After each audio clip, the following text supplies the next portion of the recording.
Good morning, ladies and gentlemen, and welcome to the October meeting of the Buckinghamshire and Milton Keynes Fire Authority.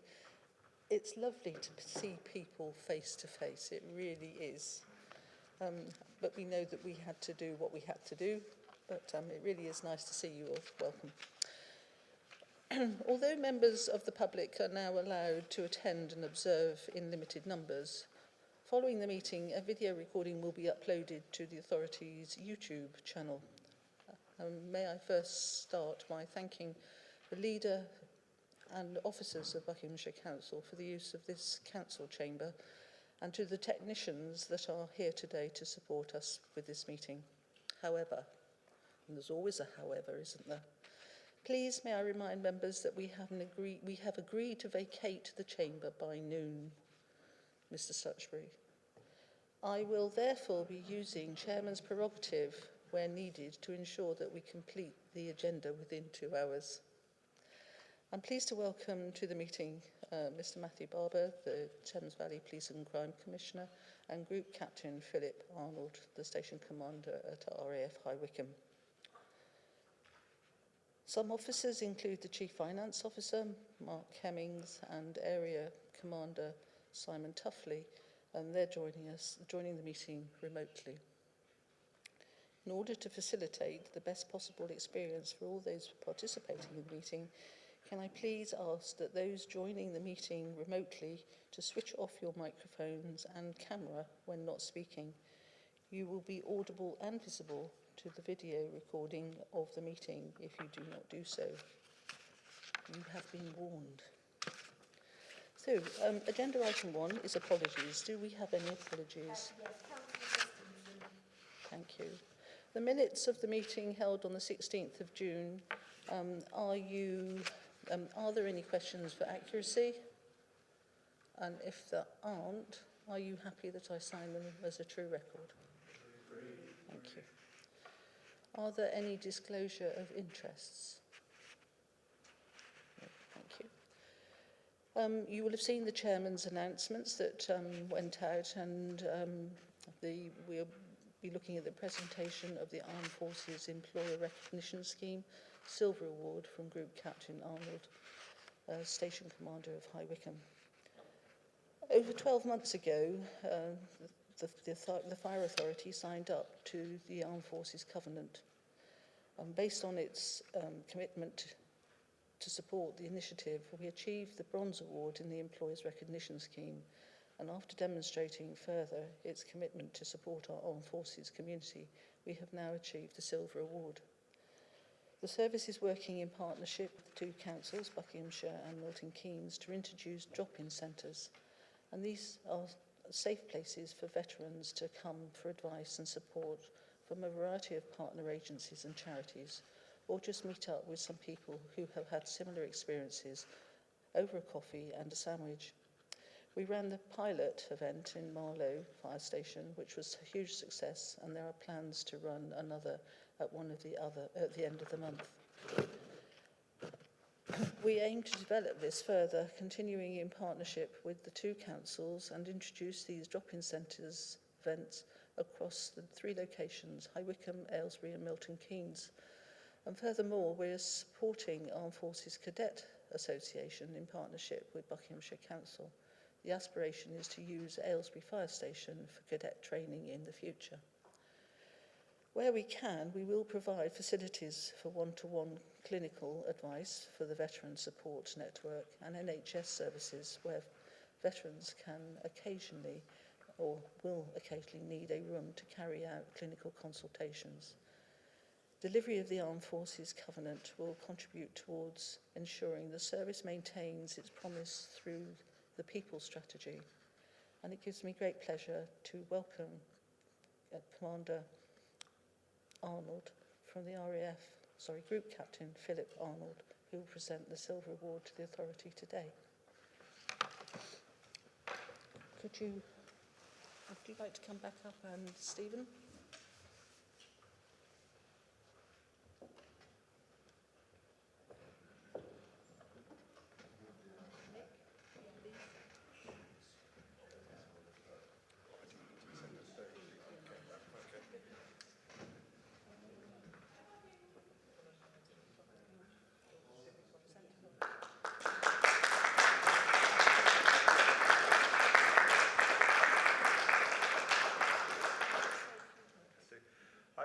just like to take this short opportunity to thank Bucks Fire and Rescue, in particular Sean, for his work in this. This is a cause that's particularly close to my heart and one of the biggest risks to life of our ex-service people. So the outreach and opening up your fire stations to our veterans is really life-changing. So I'd just like to thank you, and that's not an easy award to come by, so well done. Thanks. Thank you very much. Thank you, and I understand that you've got another meeting to go to. I'm afraid so, yes. I don't think I'd add a lot of value to this. Thank you.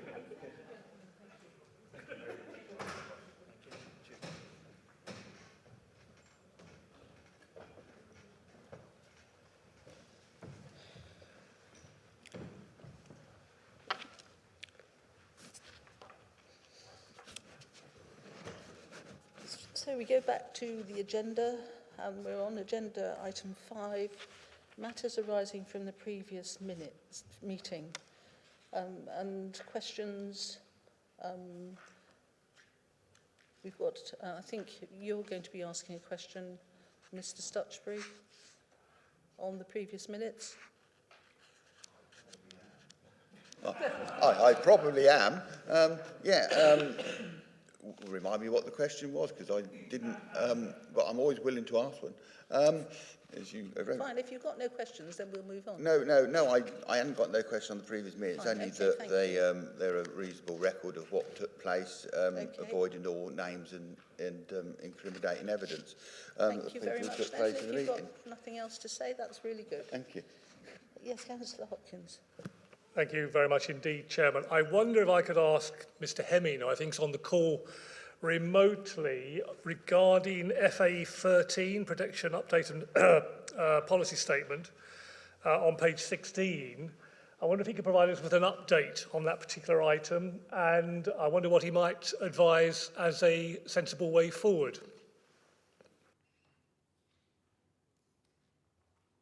Okay, good morning everyone. Hope you can hear me okay. With regards to the last minutes, we did say we'd bring an update on the financial strategy to the committee. We're planning to bring that to the meeting in December, following the budget on the 27th of October. Hopefully we'll have a clearer idea of what our funding outlook for the next 3 years looks like following that announcement. In terms of looking at the current gap in terms of our funding, the latest position we're forecasting is a £700,000 budget deficit for next year. That was before last night when I had an email highlighting our potential additional energy costs for next year. As members will be aware, the cost of energy is rising rapidly, both for businesses and for consumers. We're looking at a 100% increase in the cost of gas and a 50% increase in the cost of electricity, which will add about a further £200,000 to that budget gap. So we're looking at about £900,000 gap at present. The minutes of the last meeting noted that we continue to lobby government for an increase in the precept flexibility, and as part of the spending review submission, we did request an extra £5 flexibility for all fire services. Members will know also that HMIC in their last report said that we don't have sufficient funding to provide the resources we need in our public safety plan. Excuse me. That position hasn't changed since. We've had no additional funding. So with that gap in mind and the upcoming spending review, any support that members are able to give in terms of our lobbying efforts would be greatly appreciated. Thank you very much indeed, Mr. Hemmings. I'm quite concerned about the upcoming CSR, because I don't believe that we will see our ability to increase the precept by £5, which we've been asking. And I therefore would suggest, and I hope that you would all support me, that we again write a letter cross-party requesting this £5 extra on the precept. And I hope that I will have support from everybody in the room to actually do that. Yes, Councillor Mallet. I'm happy to do that, Chair, Yes. on the proviso that obviously the ability to raise the precept by £5 is not the same as saying we would immediately take it. Thank you. Councillor Stutchbury, you put your hand up. Yeah, I mean, I think it'd be worth, because there's many reasons why the authority is short of money. One is the simple inability to raise it, and one is decisions which puts the authority in a position where it's short of money. I think it would be worth us having a long discussion at some point about what are the variables, because we have got a very short window of opportunity to lobby government to be supportive, and the signals that we've sent have been long sent, and the responses have been, let's say, less than agreeable. We are going into a time, as was said, you know, fuel crisis, people's bills going up, and £5 on the precept is an attractive option, but we have to recognise that in that attractive option, people are going to be really hard pressed, and many of the people on the lower spectrum have lost £20 just the other week. So we have to be minded to all that. But I do agree with the statement from Peter. Saying that we would be looking at it is different than actually doing it. We have to look at what we can do in the interim. I accept what you're saying, Mr. Stutchbury. If you look at £5 across a year, it's not a lot of money. And I appreciate people have lost lots of money. I appreciate people have lost jobs. But if they want to be kept safe and secure in their homes, sometimes we just have to find that extra 10 pence. That's what it be a week. That's what we're looking at, 10 pence a week. So are you in support that we write a letter, a cross-party letter, to the Minister requesting that we have that ability to increase our precept by £5? We're looking at it, it's less than 10 pence a week, but it's about 10 pence a week. And I hope that you will support it. And I hope that everybody else in this room will support that. We are trying to keep our fire authority running, because if we don't, we are going to be in deficit. I think it's a reasonable option to write a letter to a minister seeking understanding. But I haven't noticed the letters coming back from the ministers so far being as supportive as the chair would like. I think it's a reasonable option. But we did actually, didn't we, discuss the option of letting the public decide whether we needed to do that. We haven't discussed that option. I think that option has to be discussed as well. That's the problem with that, Mr. Stutchbury, and I'm going to stop the discussion. If you're prepared to spend £600,000 for a referendum, I think, to be perfectly honest, you know, we've got to look at the way the money is. £600,000 is a lot of money for a referendum. Yes, Mr. Felwood. I think I didn't say I'd spend anything. I said we have to discuss all options. That's slightly different than making a decision. I think this is an important decision. We've got quite valuable staff out there who are doing an important job. I've asked if you will support the letter being written by the three leaders to the Minister. That's what I'm asking, so that we will consider. So the short yes, answer yes to or that no? is yes. Thank you. But I'd enjoyed the long answer to get first. a yes from you. Thank you very much. Chairman, Mr. Chairman, we have a motion arising from an officer's report. It's been seconded, and the way I've captured this motion, I just need a bit of clarification, is that a letter be written on a cross-party basis for the ability to raise the precept by £5 a year should the need arise. I just need clarity about who the recipient of that letter would be. I think we can pick that up outside the meeting. I think there's a number of steps, actually, because we're obviously lobbying for the 3-year CSR. The decision about the referendum will come later when we have an understanding of the finances for over the next 3 years, I think. And that's probably something that I anticipate would be discussed in the new year, probably around about the February Fire Authority, if that allays any fears about that discussion about the referendum. Thank you for the clarity on that. So a letter to ministers. Yes. Okay. Are we all in agreement? Could you please show by a show of hands that you're in agreement with that? That's carried by a majority.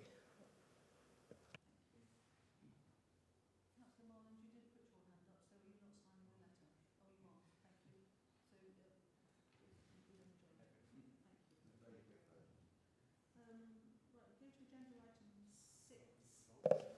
Agenda item 6 is petitions. Are there any petitions? None, Chairman. Thank you. Are there any questions? None, Chairman. Thank you. Right. It gives me great pleasure to introduce to the meeting Matthew Barber, the Thames Valley Police and Crime Commissioner, to deliver his presentation. I understand the presentation will take about 20 minutes and that Mr. Barber is agreeable to taking questions at the end. But may I mention that we do have to vacate the the room by 12 o'clock, and we do have other presentations. So if you do have questions, please keep them short. I will allow 2 questions from each person. Any more, then you will have to put it in writing to Mr. Barber. Mr. Barber, can I hand over to you, please? Thank you very much, Chairman. Thank you all very much for allowing me to come and join you at your authority meeting today. It's much appreciated. I'm sure you'll be pleased to know I don't intend to take 20 minutes, so that might shave some time off your meeting. I'm very happy to take the questions. A lot of the presentations I've been doing, and I haven't done Bucks or Milton Keynes Council yet, but I'm starting to do the annual tour of going around councils. And a lot of that has been around the Police and Criminal Justice Plan that I have adopted and was agreed with the Police and Crime Panel in the room just across the corridor a few months back. The 5 priorities set out in that are strong local policing, dealing with serious organised crime, cybercrime and fraud, improving our criminal justice system and dealing with illegal encampments.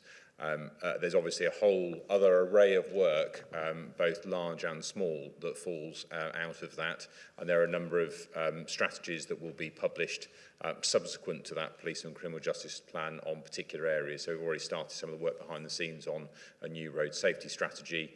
We'll be looking at how we deal with issues such as domestic violence and how we deal with rape and sexual assault cases going through the courts, etc., as specific pieces of work. One of the big issues in policing, obviously, at the moment is the recruitment, which is going well. We are now have in Thames Valley more police officers than we've ever had previously by headcount. I think we need to recognise that, of course, that high point previously was 2010, and of course our population has grown significantly by since 2010. So whilst we have more, we're also asking our officers to do a lot more, and there are a lot more people to police. So that growth will continue, and I would expect we'll probably have another 350 to 400 officers than we have now by the time we get to the end of the government-funded increase in around 18 months' time. So that will give us from the baseline of 2019, around 600 additional officers in Thames Valley, which is very welcome indeed. But on that point around the population growth, one of my ambitions, which I'm very open about the fact that it is not costed and funded at the moment, because it is an ambition, is that I want us to be in a position where I can continue to grow our officer numbers in the future. It will be incremental rather than the 600 at a time that I would love to fund, but actually recognising that our population will continue to grow. What I don't want us to do is reach another new high in 18 months' time and then find that we're static whilst the Thames Valley grows around us and we end up falling behind. So that is where I would very much like us to be in order to deliver that number one ambition around strong local policing, which is around the uniformed response and local neighbourhood policing, which is really important. But the real reason I wanted to come and speak today, and why I'm talking to all of the fire authorities in Oxfordshire, the County Council, and my apologies to your chairman and the chief fire officer and some others who will have heard me say this before, but I think it's worth repeating. I wanted to address the elephant in the room, to use that awful American expression, of changes to fire governance, and it's referenced in your next paper around the general power of competence for PCCs and the announcement of a potential white paper that was made at the same time earlier this year. I'll be frank. I can see the merits in a change in governance to PCCs. I would say that, wouldn't I? But actually, my message is that this isn't really a discussion about the merits, whether it's good or bad. It looks as if it's coming down the track, and my real interest is making sure that we are all prepared for it if it does happen, and prioritising the safety of the public above all else within our organisational discussions. I have, as many of you will know, I was deputy as PCC for 4 years prior to the election. So I had lots of involvement previously with the various fire authorities and with SCAS in the collaboration steering group that is already in place.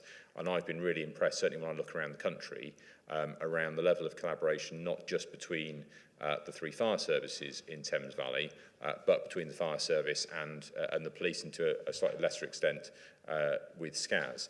And there's been some really good work around what you might call the low-hanging fruit, the reasonably easy things. They may not have seemed easy at the time, but in the scheme of things, they probably are.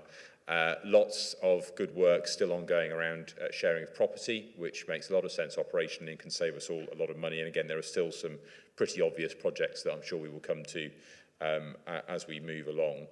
And most recently, how we deal with fire investigations between the 3 fire services and Thames Valley Police. But I think there is a lot more that can be done. The precept flexibility comes into this. How can we work closely on that issue? I'm very happy to support the proposal that was just made, as the point that Councillor Marland made. The flexibility does not dictate a rise. My view is that in any accountable local public body, that body, in my case, me as PCC, in your case, yourselves as the fire authority, ought to have if you're going to have the accountability and responsibility, you ought to have the power to deal with that. So you can have your flexibility, and then you have to justify to the public that you serve why the level of funding should go up or down accordingly. But you need to be able to justify that, and it shouldn't be dictated to you. So I'm always a fan of that local flexibility, whatever the specific outcome is. And I think there's some more work we can definitely do around some of our back office systems.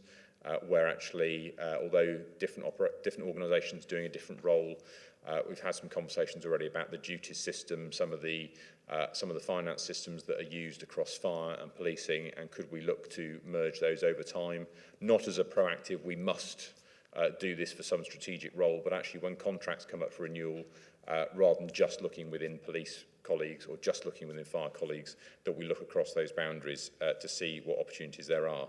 Because ultimately, I think my gut feeling is that the change in fire governance will happen. It will be mandated, is my gut feeling, but it's no more than that.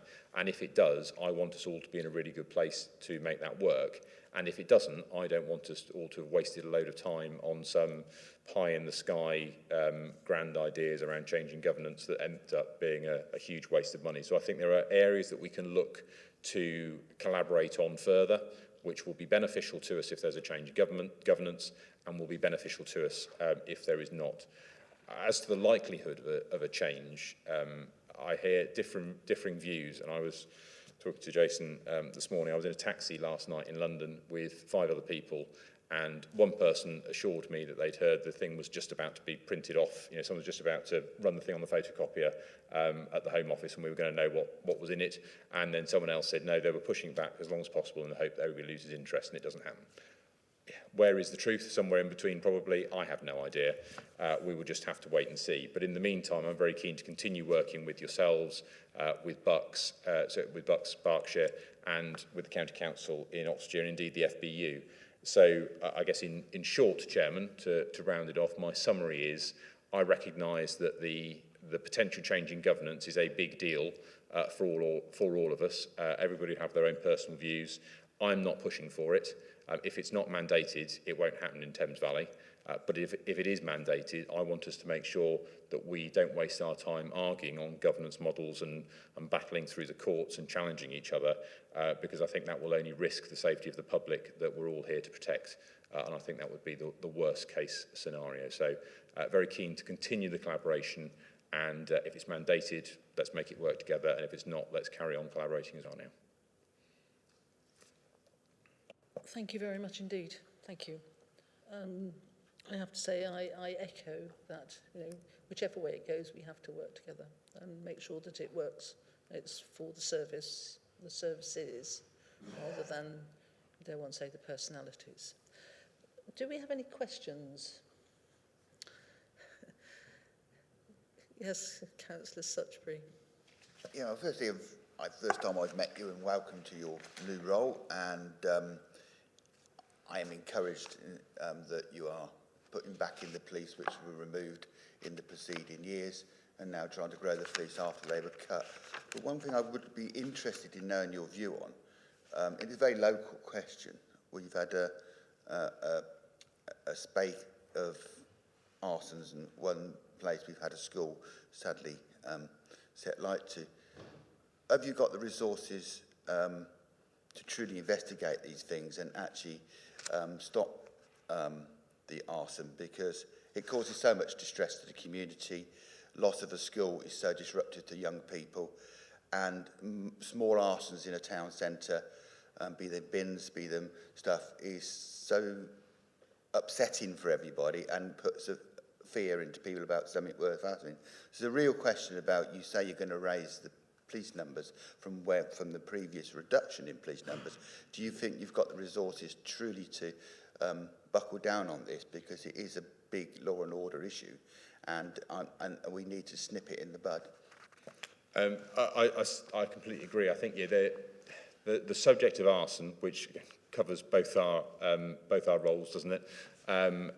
Is a wide-ranging issue from the very large and serious cases that you've talked about to the bin in the town centre. Now, to the public, they are all issues of significant concern, but the scale and nature of them can be different. So I wouldn't want to comment on the large ones, because there will be investigations ongoing and there'll be operational matters. I'm very happy to take that outside the meeting, of course. I think there's a wider piece around arson, criminal damage, antisocial behaviour, those things which are often seen as relatively low level. I mean, clearly some of the points you talked about are really significant, but actually some of the smaller bits, I think in the past have just been felt, well, nobody was hurt. It was, it's an insurance claim. It's a bit of an annoyance. And I think that's the narrative I really want to shift and really focus on prevention, neighbourhood policing, and dealing with what is in the current parlance called neighbourhood crime, those relatively low-level things which can cause real concern and fear in a community, and they may appear to be quite small in themselves, but build up to a bigger issue. So I think that's, in short, yes, that's where we're looking to get to. So it's not just about numbers, it's about how they're deployed. It's about strengthening neighbourhood policing as well as response. So I think at the moment, we've seen this summer, certainly, we have seen significant demand on 909, 101s. We've had a lot of calls coming in. That's partly because of the release of the lockdown. We always get that peak in the summer because the weather's good and people start drinking. We've had the football, and that sadly produces significant issues of crime. But I think the longer term vision is to really strengthen our neighbourhood policing teams, professionalise neighbourhood policing. So we've agreed to put some analysts into each neighbourhood policing team. So Milton Keynes will have their own crime analysts just for neighbourhood teams, aside from all of the other work they do as with every other LPA. And that will allow those neighbourhood teams to be much more targeted and focused. And I think this is really important around that antisocial behaviour, arson, criminal damage, and work with local authorities. Because this is not purely a police issue where we can simply arrest our way out of it. It is a collective effort on some of those issues around antisocial behaviour. So it's about making sure that the street lighting is right, that the environment is preventative as well. And so I'm very pleased that we've managed to increase the funding for the Community Safety Partnership in Milton Keynes quite significantly, because for a long time I think Milton Keynes has been underfunded if you look across Thames Valley as a proportion of what was available, and to fund that over 3 years. So there's conversations going on between the Milton Keynes Community Safety Partnership officers and my officers around what those longer term plans can be to really get into that work around prevention. And that's not pushing it off to the council, that's saying what can we do between the LPA and the council to say over the next 3 years, where can we invest that money to have the biggest impact? Thank you for the response, but I'm pleased about Milton Keynes. I live in Buckingham. It gives the whole county its name. If you email, I'd like to take some of the conversation up afterwards, if that's okay. Very happy to. The funding's increased for Buckinghamshire as well. Thank you very much. Councillor Morland. Thank you. I'm not, regarding the governance, I'm never really clear what our position might be, because I think the reality is that we should be supporting changes that improve services rather than changes that alter governance for the sake of altering governance. So could you perhaps outline what a change in governance to a police and crime commissioner model, how it would improve the service and what benefits there would be that couldn't necessarily be done with the way that we currently work. So, for instance, if some of the benefits might be sharing back office functions or having a single chief fire officer, that can be done under the current governance model. So what would you see the benefits of a single governance arrangement being that we can't do now, and what's this authority not doing that you would do? So I think you raise a really good point, which is why I have not, and I will not come in here or go out there to the public and bang the drum and say I think we need this to happen, because I think we have three excellent fire authorities, three excellent fire services in Thames Valley, and as I've said before, I think the collaboration is great. So I don't want to rock the boat. We all want to see those services perform well. I think the government's ambition, and where I can see a benefit personally, is around accountability. So you made the point yourself around the council tax rise. If there is an increase in the precept for fire in Buckinghamshire and Milton Keynes, who do the public blame for that? Who do the public hold to account at the ballot box? Well, it's a number of individual councillors from their various local authorities. If you happen to be if the public happen to pay very close attention and you happen to be a local member in a particular ward, who knows, you may even be punished at the ballot box for something that the authority has done collectively because you are the one representative on that authority. Whereas I think there is some clarity to the public with a single directly elected person that is accountable and can say, this is my vision for fire and rescue services in a particular area, and this is how much I'm expecting people to pay for it, and then you can be held to account for that.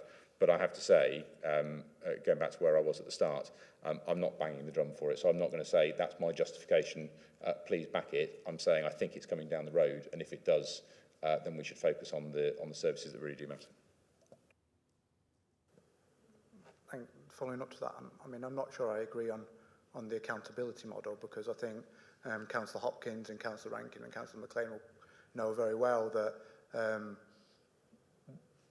politically we hold the fire authority in Milton Keynes to the decisions it makes. I don't think there's any problem with holding the fire authority accountable, and we do on a regular basis.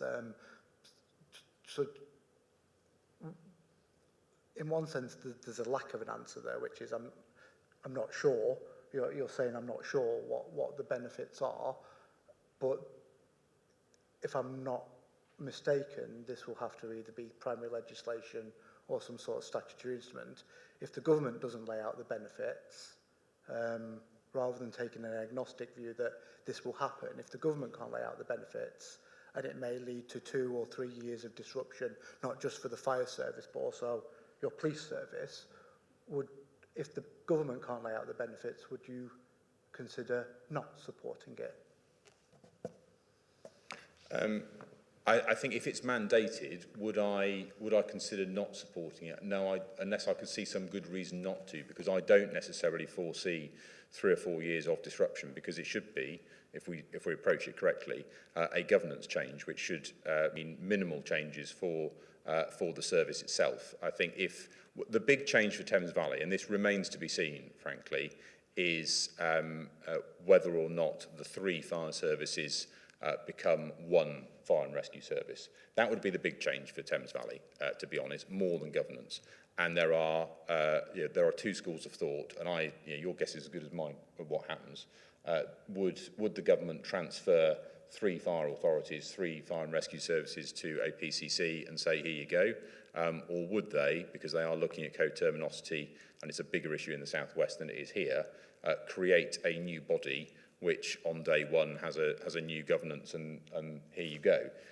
Now, if there is that change, then that has a much bigger impact on the service, and there are some potential savings, there are some potential operational benefits, and there are some potential risks. But that, again, is a bigger issue than the governance, and I think that's where the risk and potential benefits could be, which is aside from the governance decision itself. Thanks.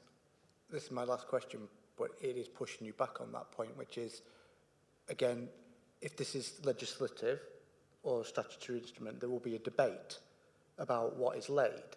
I don't think it's a particularly viable or holdable position for the Police and Crime Commissioner for the Thames Valley area to say, I'm agnostic on this, and if it's being mandated, because there will be proposals, and proposals in Parliament, as they are in this chamber, will always be subject to counter-proposal and counter-debate.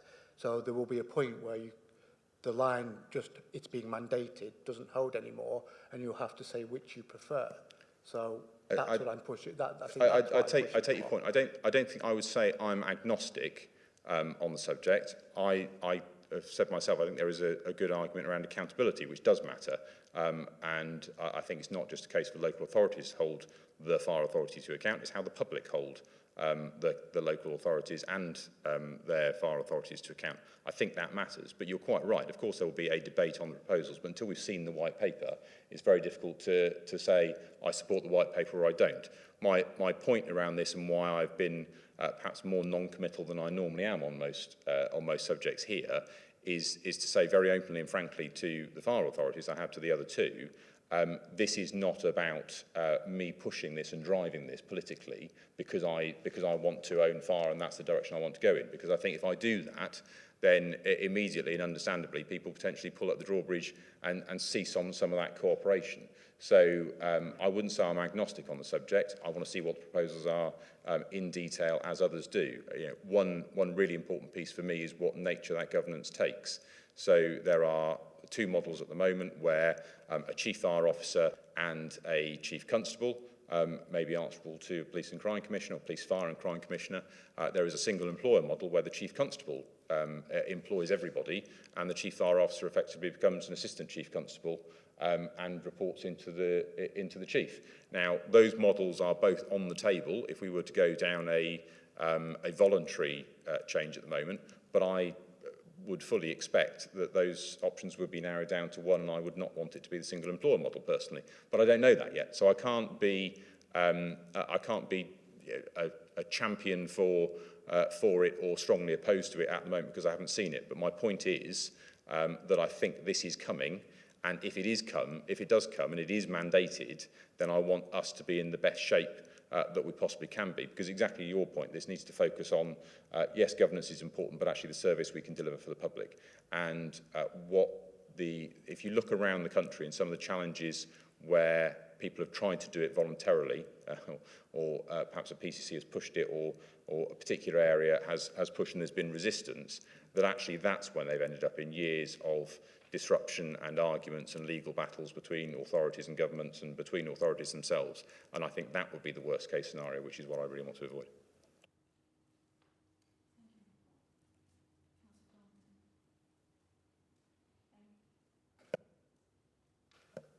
Thank you, Chair. I just wanted to pick up a couple of points and ask you a few questions. So I think it's really important what you've outlined about the preventative work around antisocial behaviour, and as you know, that's something the Council has really been working through the Community Safety Partnership about.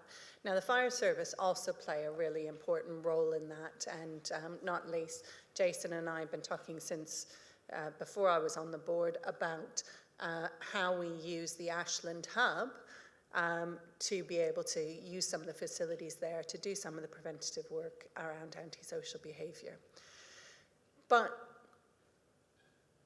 that contrasts with another thing that you said and conflicts with another thing you said. Thames Valley is an enormous area, and as you know, the faith right now in the police is pretty low, particularly around women even reporting to the police, and that trust level is low. It's hard for me to understand why you wouldn't feel strongly that any kind of move to have the fire service that way or to transfer the competencies over to the PCC when actually the faith and the trust is much higher in the fire service and the currently localised structures. It's hard for me to understand why you don't have a stronger opinion on that. Well, I have to say I don't see a correlation between the two. I think one is purely about the governance. I think there are some real challenges around confidence in policing.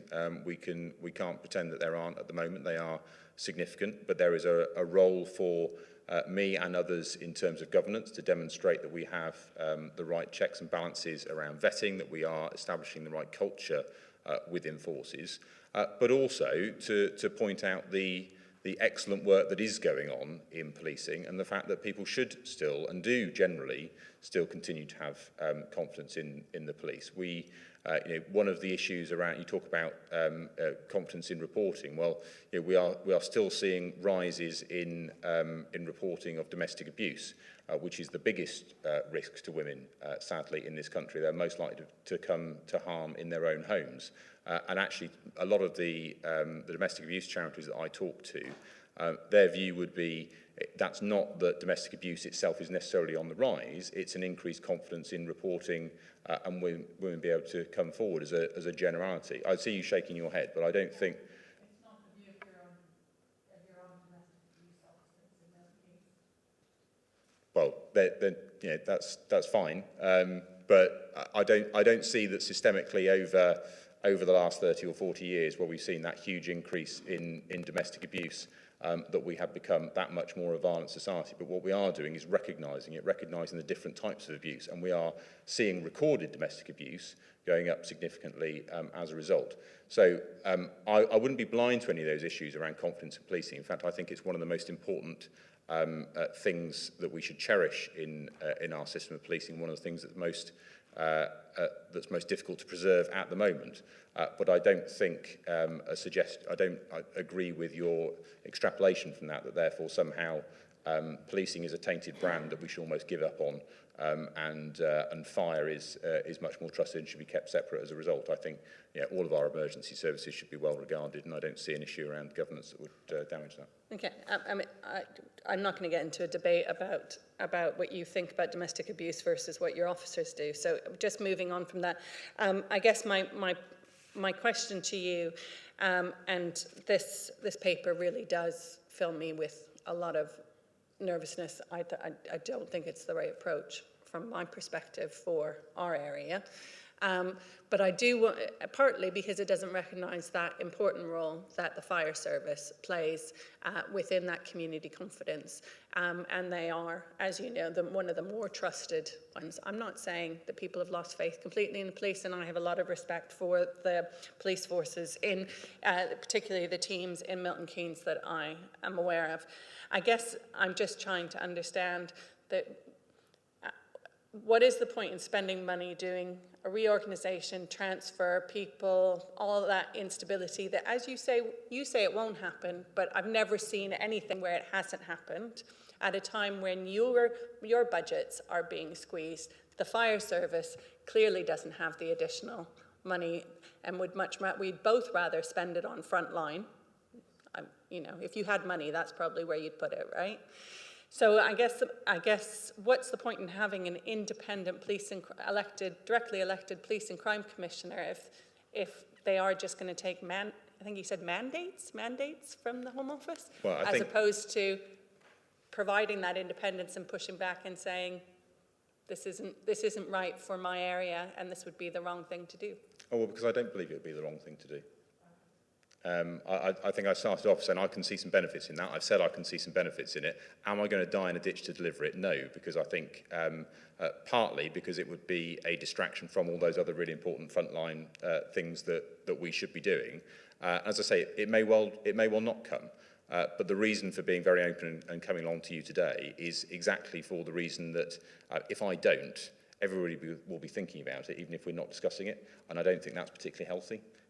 So actually, I think I'd rather have these discussions and be very open about that, because the real disruption would come if we simply hadn't discussed it. And in 3 years' time, we find we're 6 months away from a transfer date, and everybody's buried their head in the sands, and nobody's even thought about the possibility of it. I think that would be the worst case scenario. I have a question. You've already had your questions, Mr. Suchbury. We haven't got time for you to come back. The police have the ability to raise their precept above inflation and have done, dare one say, year on year. So if we are mandated to become you are mandated to become the Police and Fire Commissioner. Do you see that flexibility going across both services, or do you still see the police having the flexibility to increase their precept, where the fire service still have to see a way of getting I those think budgets? it's a very interesting point. I think it's one of slight conjecture, well, entirely conjecture on my part, because I have no better idea than you, frankly.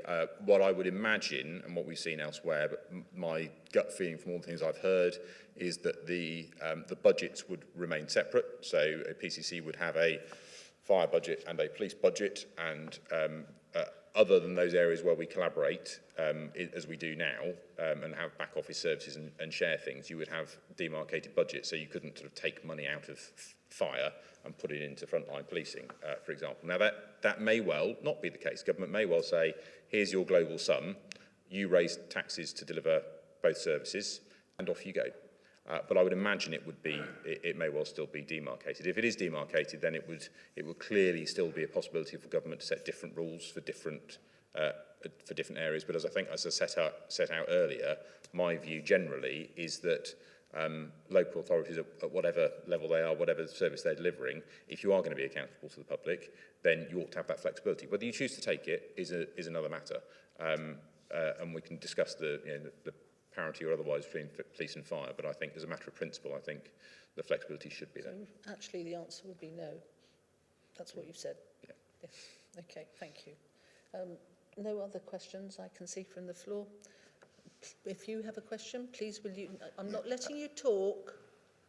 You have said that you would email, and that's what you'll be doing. You email the Police and Crime Commissioner, because we have two very meaty agenda items yet to get through, and we have to be out of this room by 12 o'clock. So please will you send your question to Mr. Barber by email. Thank you. In your Thank you very much indeed, Mr. Barber, for coming and talking to us today and putting forward your bits and pieces. I do accept what Councillor Darlington was saying, because I think domestic abuse is very much on the rise, and I think people are now talking about it more than they ever did, and it's not something to be swept under the carpet, something that we really do need to take a grip of, because it really is a worry, and it's not just, a smacking and whatnot, it's the mental violence which my family's had to put up with. So no other questions, and I thank you very much indeed. If you would like to stay and listen to the rest of the meeting, by all means do. We are going to be talking about our draft response to the Home Office now. So if you would like to, by all means stay. If not... I am due to be in London after this, so I will disappear, but if it's helpful, I'm happy to stay for the next item. People may not have anything to say that's relevant to me, but you might just want to nod it through, I don't know. But I'll happily stay for a few minutes if it's helpful.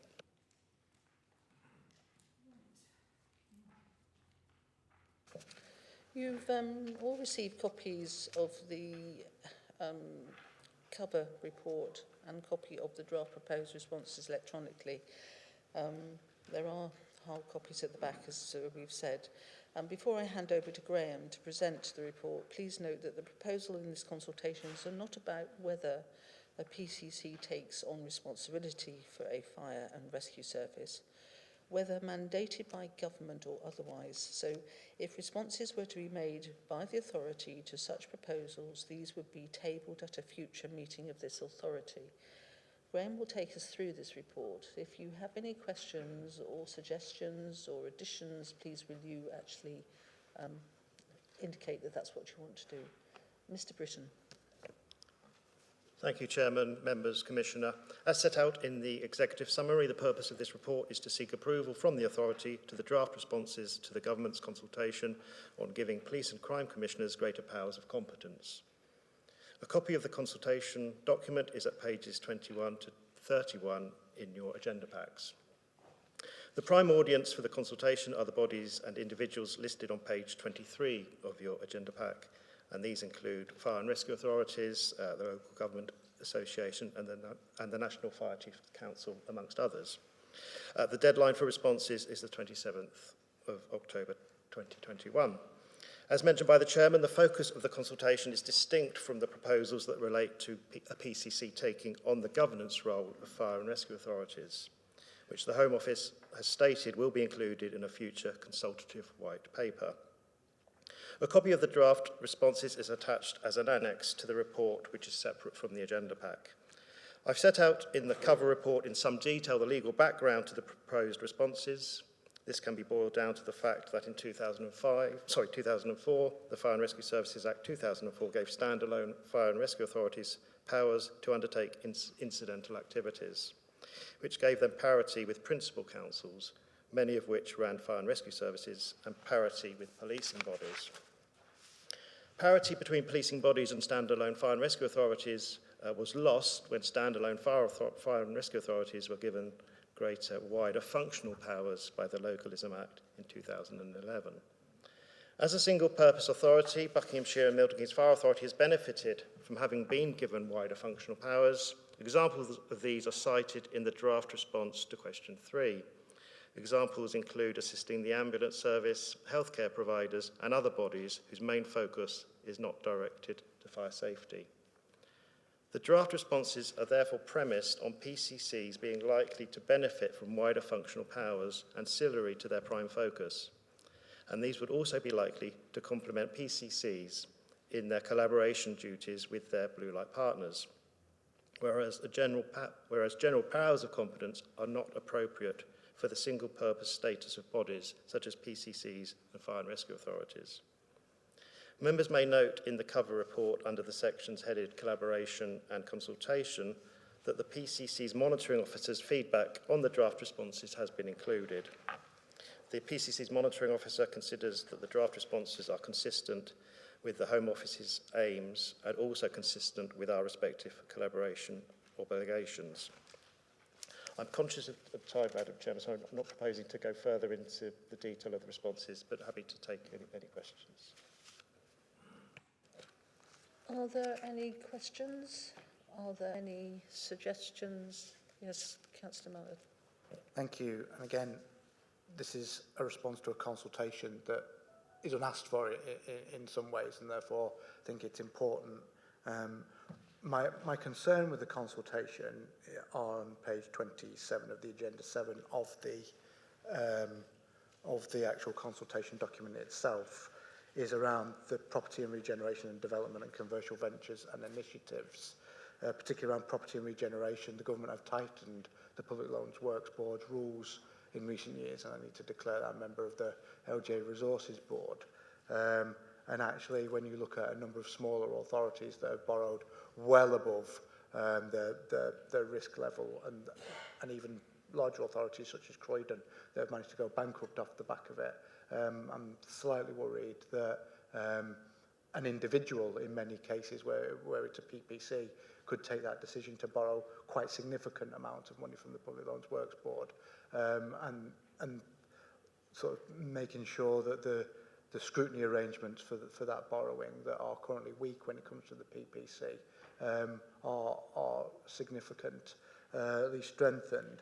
But my main concerns around commercial ventures and initiatives and the overall wider power of competency were perhaps an initiative by a police and crime commissioner could come into conflict with another local authority's trading company, or the aims of a local authority. And I can foresee a situation where perhaps the police and crime commissioner is not the same political affiliation as a primary authority, and wants to do things perhaps in that local authority that may bring into conflict. I don't think that would be a particularly helpful or sustainable situation for anybody, and therefore I think some restrictions or at least as far as we're concerned, some comments around how if one or other agency overlaps, then actually it should be a matter of the local authority being able to say, actually,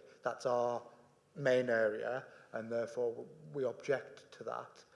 But when it comes to commercial ventures, I can see things. I mean, I think within our area, where local authorities, for instance, run CCTV,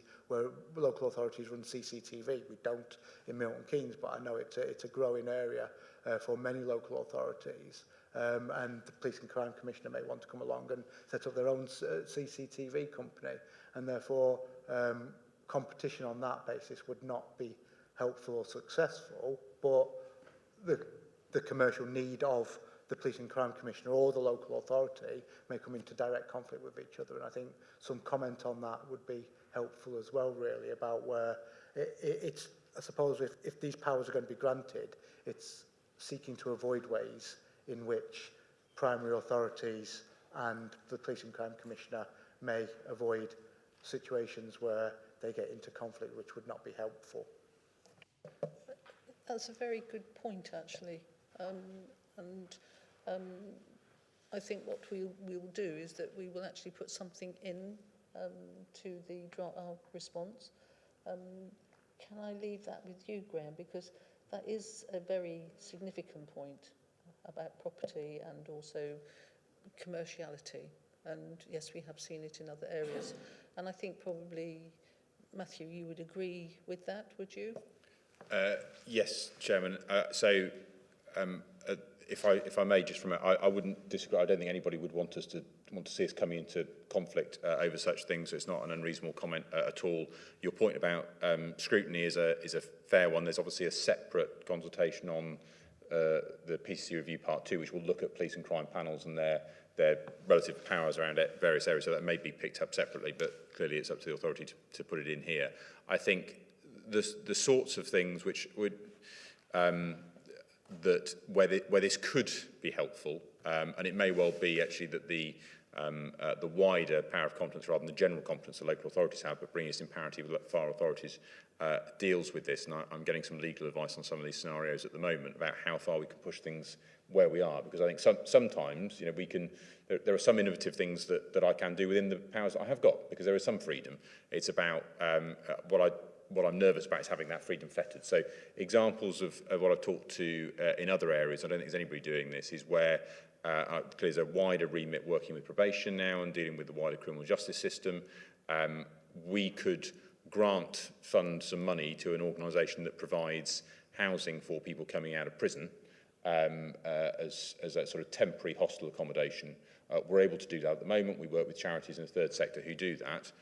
But as things stand, we wouldn't be able to deliver that directly. Now, I'm not saying necessarily want to deliver it directly, but I can't see anything that fundamentally brings me into conflict with any other authority in doing that. I can't say it's necessarily a bad thing to do. It's something we need to explore, etc. But it wouldn't be able to be done at the moment. So I think there's an area where there's clearly a potential benefit to exploring some of those ideas and pushing the boundaries of where we've got legal powers at the moment. Thank you.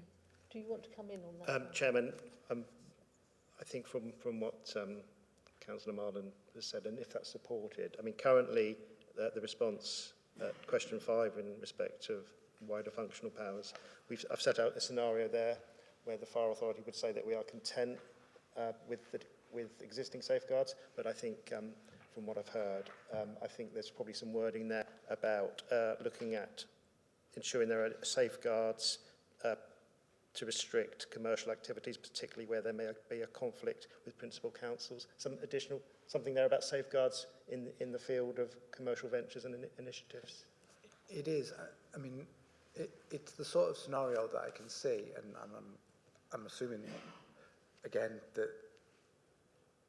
the current model continues. It's such as if this authority decides in its fire safety plan that it wants to take a certain route towards fire safety, and then another agency, whether it be the Police and Crime Commissioner or the local authority, decides, actually, we'd like to invest in this sort of thing over here, but it's outside of the general sort of strategy that the fire authority would have. And it might be the Police and Crime Commissioner's view that he would like to invest over there, but it's not necessarily what the fire authority would do, and it would create unnecessary tension, I think, that because you've expanded one elected official's sort of remit to do things beyond, I think the the paper puts it, around sort of like beyond the wider non-indirect and third-party things, that you could end up with this situation. Homelessness is a good one in Milton Keynes, where we took a quite tough line on some things and said 2-3 years ago we wouldn't have a certain model, we were going for a different model. The temptation might be there to actually say, no, I'm going to invest in this model over here, because and that would not necessarily be great, I don't think. It's just how it's not disagreeing with the ability of the police and crime commissioners to have these powers. It's just how the consultation and our consultation and response can make sure that those tricky situations are avoided as best as possible. Could I suggest then that we put some wording together and that perhaps the committee would agree to that being delegated to the executive committee, and we inform the committee what that wording is? Sorry, Chairman, may I perhaps make a suggestion, particularly in terms of the safeguards in response to question 5, and then it would also follow in the safeguards to question 9, although our response is that no, we don't think a PCC should be given a general power of competence, but I think also those safeguards we would need to have replicated in response to question 9. So the proposal could be that this authority delegate responsibility to myself in consultation with the group leaders to finalise a response on behalf of the authority, just mindful of the deadline of, I think the 27th of October, I said. So I'd be happy to reflect those safeguards in a draft response. Yes, are we all happy with that? Yes, okay. Thank you. Can we... Yes, Councillor Stuttery. Yeah, thank you. That was an interesting debate. One of the things that we have to recognise, we're batting blind because there's no white paper to read and we're looking at what might be. The general powers of competence, if was moved long-term to the Police and Crime Commissioner, wasn't something that he was mandated to undertake after just being elected into his post. So it's a radical change and a new change from government if it comes forward. I am really worried that we need to include something about, which is the greatest resource of the fire authority, is its employees. And that's our greatest resource, and we cannot do anything without our employees. So I think we need to put something in there along the lines of protecting the structures which have been honed over a number of years to ensure that the safety and the prudency of the employment that we do is protected, because with radical change comes radical ideas, and we could get a situation, we are all local members, where decisions were taken about various assets, being fire stations or being something at a later date, of which we may feel we had not the complete influence over. That's the assets and property thing. So I think we do need to protect the assets and to make sure we put some comments in there about protecting the working practices, if not mentioning the staff, because they're our biggest asset. That's what people see, that's what people value, and that's why, following on from comments made, that's why people trust the fire service, because they trust the firemen and they've got a good reputation, Chairman. Can I then just come back on that? We've heard from Matthew that there is the possibility of 2 scenarios with mandation. One, that there is one police and crime and fire commissioner that deals with everything, or there are 2 separate parts. Until that question comes to us for consultation, and you've made a very good point, because one of our biggest assets are our members of staff, that is where we would actually be putting that. So that will be coming, we know that. So could we actually ensure that we put that in at a time that is proper, rather than add to this, because specifically it doesn't actually give us the ability to say anything about proper assets. Thank you, Chairman. But commercial initiatives and general powers of competence, if they were so, can take decisions. So all I'm asking is that we could word it quite simply, that to protect resources and assets of the authority, that can be long term. That simply doesn't then negate the saying about a long discussion, which you rightly say may be a later thing, but we have to mention that because asset changes, as the gentleman rightly pointed out, we are elected members and we have to protect our asset changes to our areas. We're not talking at the moment about assets, we're talking about powers of competence. As I've just said to you, we know there is something further coming down the line, and that will be when the assets will be looked at. That is, in fact, it's a long way down the line before we start doing that. I understand where you're coming from. I don't think this is the place that we actually put it in. So please, will you accept that? I'd just like to highlight that we use the term firefighters, not firemen.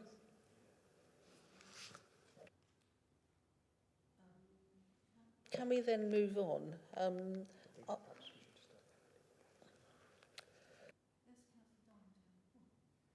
I just have a quick question, and it's just trying to understand the points that you were making, that you and Councillor Marlin were making. Would this allow the Police and Crime Commissioner to set up, for example, an insurance company or a private community policing company? I think it would theoretically allow that to happen, but in no different way than Milton Keynes Council could set up an insurance company or a private security company, as is at the moment. I think whilst I understand the points that Councillor Marlin makes around those safeguards of local authorities, which I would also want to avoid those conflicts, it would give the PCC no more or different powers than a local authority does, and those risks of conflict exist at the moment because the fire authority could want to do one thing and Milton Keynes Council could have a different policy and say, well, we have the general power of competence, so we're going to do it anyway. So those conflicts are avoided as things are. There would be nothing to stop Milton Keynes Council crossing the line into something that relates to policing as things stand. So I don't think, I think, yes, it's a theoretical scenario, but I'm not sure one that would keep anybody awake at night.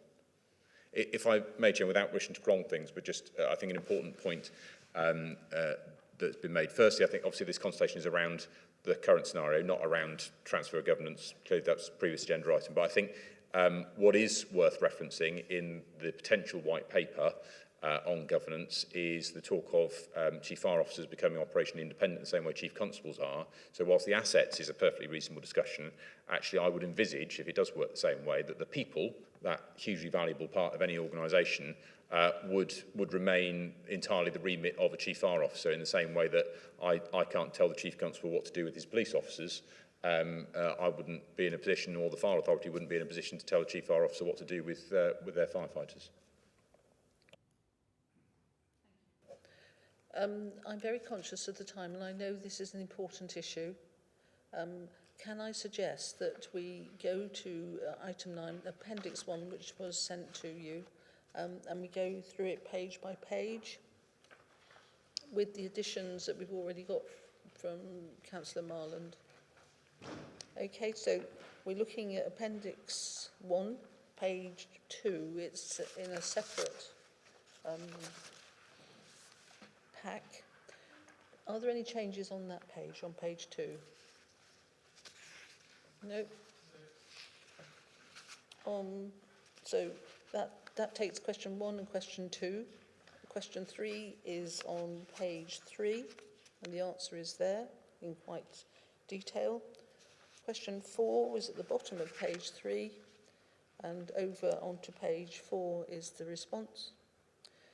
Page 5, question 5 is on page 4. And Chairman, that's where I will make the amendments to say that there are additional safeguards required. Okay. And that response I will do in consultation with the members. So that's question 5. Question 6 is the general power of competence, which is there. And then we've got question 7 and question 8 on question 5. Page 5. Yes. And then we turn the page on page 6. We have the rest of the response to question 8. And then we have question 9. And question 9, Chairman, sorry to interrupt. Sorry, question 9, sorry to interrupt. Again, we'll put the response there about, although we don't agree that they should have general powers of competence, if they were, then we would want XYZ safeguards. Right. Councillor Lambert, I think you've got, you want some additional wording into this response. Imagine all these years I forgot to turn the mic on. I did, Chairman. I emailed those over to yourself and to Mr Britton the other day. Would you like me to read them back out? Am I thinking about what they were, or were you content with my thoughts? Sure. Could you read them out so everybody's aware of what you've put in? Yes, I will just open that email just now. Please bear with me for 1 second.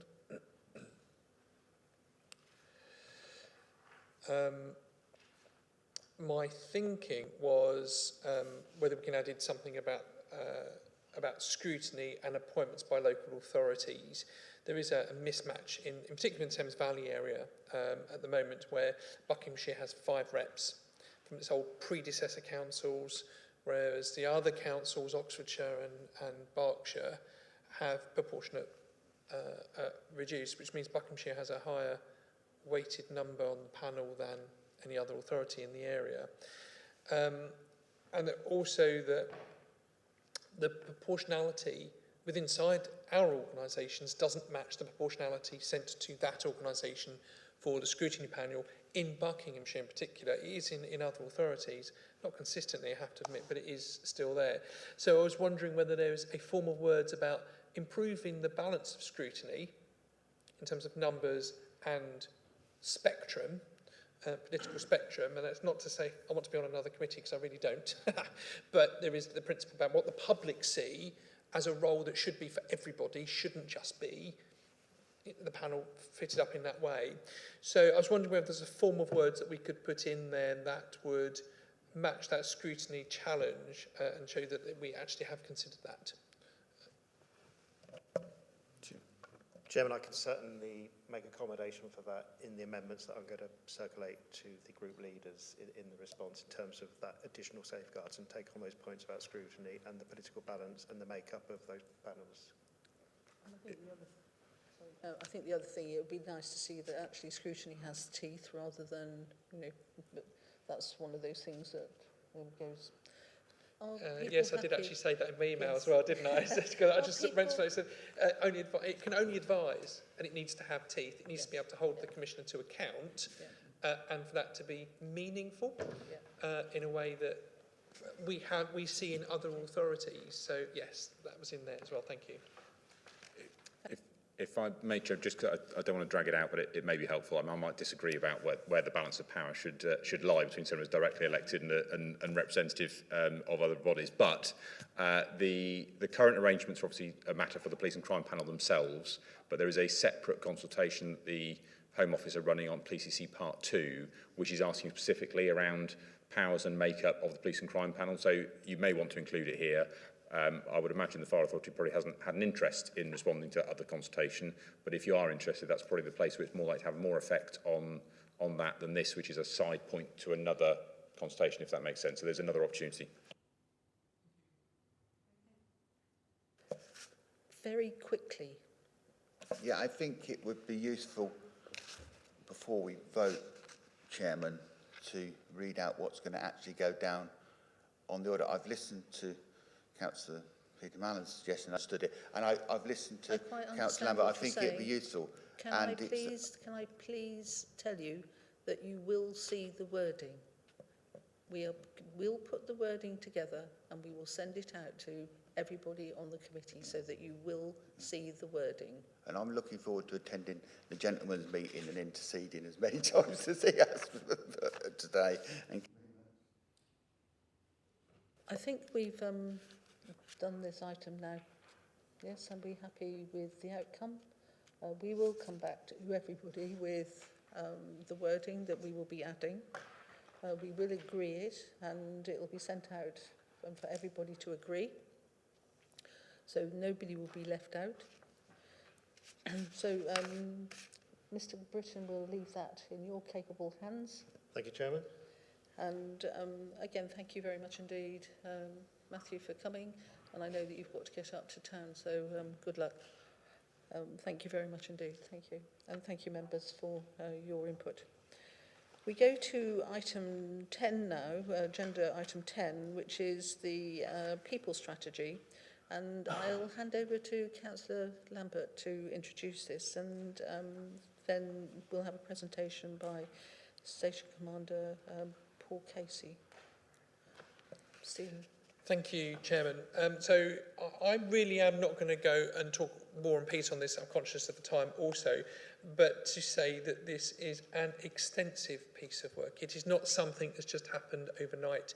It builds on a considerable body of work that this authority has undertaken over a number of years to really reshape and reform how fire services look and feel and how we work with our people, as Councillor Stutchie said earlier on, our assets. The Deputy Fire Chief, Mick Osborne, is going to present the paper with us as well just now. And you just have to look at the executive summary to know that this wasn't quick, and it's been very detailed and an exceptional piece of work. So my thanks go to the entire team for pulling it together. And I'm going to hand over to Mick, please. Thank you. Sorry, the Deputy Fire Chief Officer. Thank you, Chairman. No, thank you, Councillor Lambert. No, I'm going to hand directly over to Station Commander Paul Casey, but obviously I remain in the room to answer any questions that you may have at the end of Paul's presentation. Thank you. I apologise, Paul. Good morning, Chairman and members. Thank you for letting me present today. So I'm here to give you a year one update on the People Strategy 2020 to 2025, including a recommendation for staff engagement plan to be agreed and approved. The strategy was replaced a previous 2016 to 20 strategy and was approved by the Fire Authority on the 14th of October 2020 and made live on our internal and external communication platforms from November 2020 and has now been in place for a period of 11 months. Considerable work went into the production of the People Strategy by my predecessor, Station Commander Jamie Humphrey, and Councillor Stephen Lambert, Lead Member for People, Equality and Diversity and Assurance. The strategy was produced in agreement and consultation with stakeholders across the key area, trade unions and our staff, and contains 5 key areas that are the fabric and underpin everything we do within the organisation. Buckinghamshire and Milton Keynes Fire Authority is fully committed to equality and diversity. The service recognises fairness and inclusion is fundamental to everything it does. To achieve its vision of making Buckinghamshire and Milton Keynes the safest areas in England in which to work, live and travel. The service believes a workforce that better reflects the diversity of the local working population will create a stronger, more enriched and well-informed organisation, able to meet the expectations of a modern fire and rescue service. This is the key aspect of our People Strategy. The service objective is to embed equality and diversity into everything it does, both internally and externally. So how will we achieve this? Well, internally, the plan over the next 6 months, running from November 21 to April 22, is to visit each fire station and shift system, including support staff, to engage and consult on the People Strategy 2020 to 25. This roadshow will include a presentation to staff on the strategy and highlight through discussion how the service will meet any challenges and identify any risks and opportunities. This is with the intention to raise the profile of the strategy, encourage engagement, and ensure staff from across the entire organisation are made aware of how their work contributes and support these 5 key areas. This plan underpins key area 2, which is employee engagement, and aims to ensure the workforce has the information required to undertake roles effectively, efficiently, and through appropriate communication channels. How will we achieve this externally? The strategy is public-facing on the service's external website, and work is ongoing to refresh this to ensure it remains engaging, accessible, and practical. A robust communication plan has been established to ensure information from within the strategy that has influenced the 5 key areas is published. This information will be published across our internal and external communication channels and platforms. The chart in Appendix 1 details this 6-month raising the profile plan and the key dates. The roadshow will commence in November 21 and conclude April 22, and the plan is to engage with all our staff across every corner of the organisation. Thank you very much for your time and for letting me present to you today, and I welcome any questions that you may have. Councillor Stutchbury. Just a simple question. Hope that you bring us an update on it, how it progresses, how it works with the firefighters and valuable members of the team and staff and our assets. I commend you on the nature of the paper, the openness of the paper, and the fact that it is looking at many key issues. And I've worked with Stephen over a number of years, and I know they're key important issues to him, and I know he would have put his input into that, and I think it's an appropriate paper, but I do look forward to an update how it goes and any feedback from firefighters, senior officers, staff, whatever position they are, after while the consultation is going through. It will throw at something that we never thought of, maybe, and that's important. But as I say, I think it's a good paper. Thank you, I appreciate that. And of course, yeah, full feedback will be provided when we come to the end of that engagement plan. So thank you. Councillor Hopkins. Thank you, Chairman. I'm going to beg your indulgence, if I may, to take this opportunity to raise a question of the Chief Fire Officer. I wrote to the Chief Fire Officer, I copied yourself and Councillor Lambert in on the 2nd of October, following the conviction and sentencing of the former Metropolitan Police Officer following the tragic murder of Sarah Everard. And rather than read the entire question, I just want to read that I sent on the 2nd. I just want to reiterate a part of it.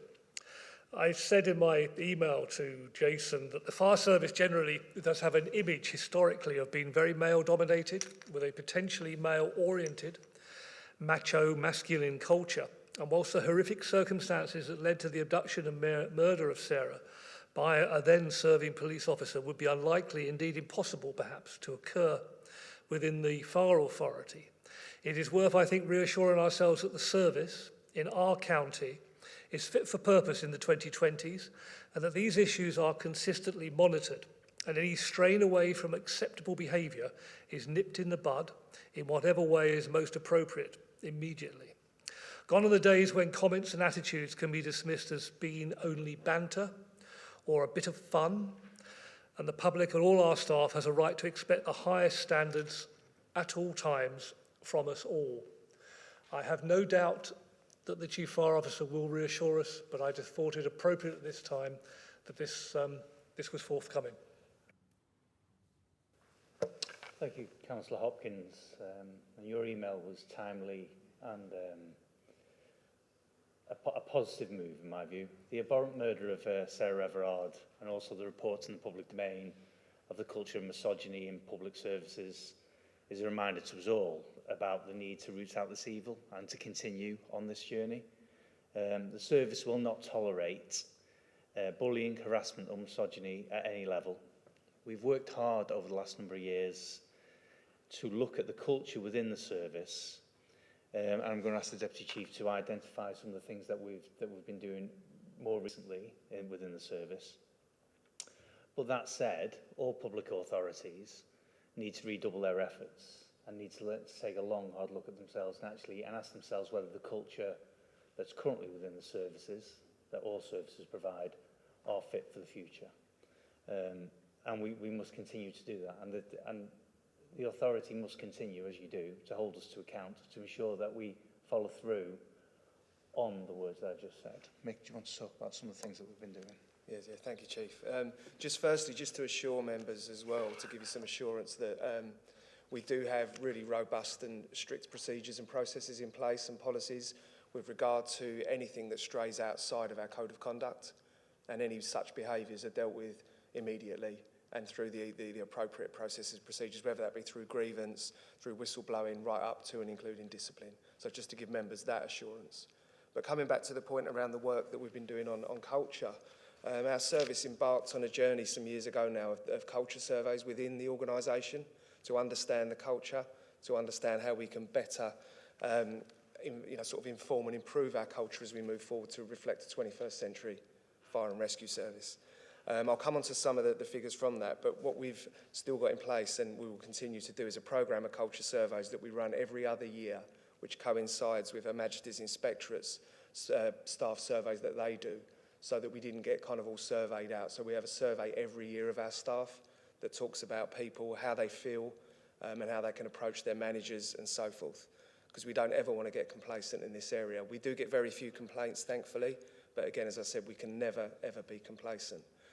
All of our operational staff and public-facing staff are vetted through the DBS procedure as well, which gives us a level of assurance, but again, we can never be complacent in those areas.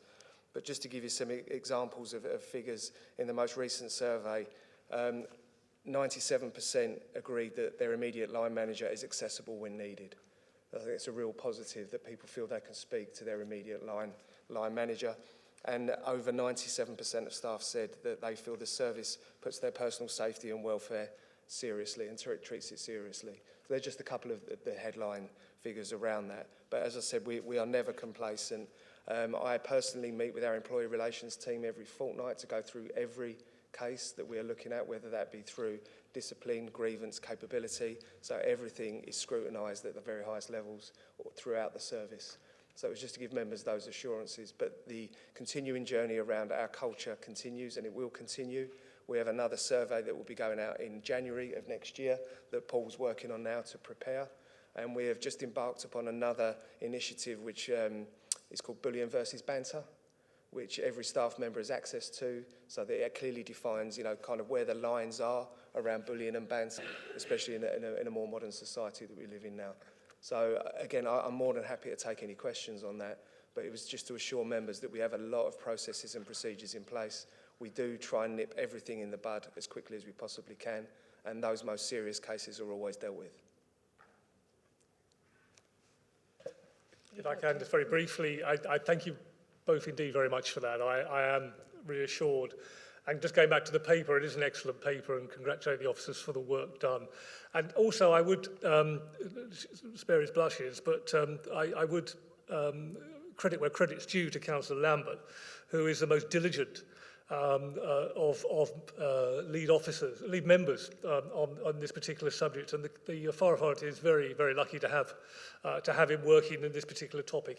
He does literally go through it line by line, and looks out for the detail. I think we do have to be so very, very aware moving forward. The public are more and more aware, and quite rightly so, of the dangers that can be represented. In every large organisation, given the numbers that are involved, it is almost impossible, I would suspect, if there is a real bad apple, to identify them on every occasion.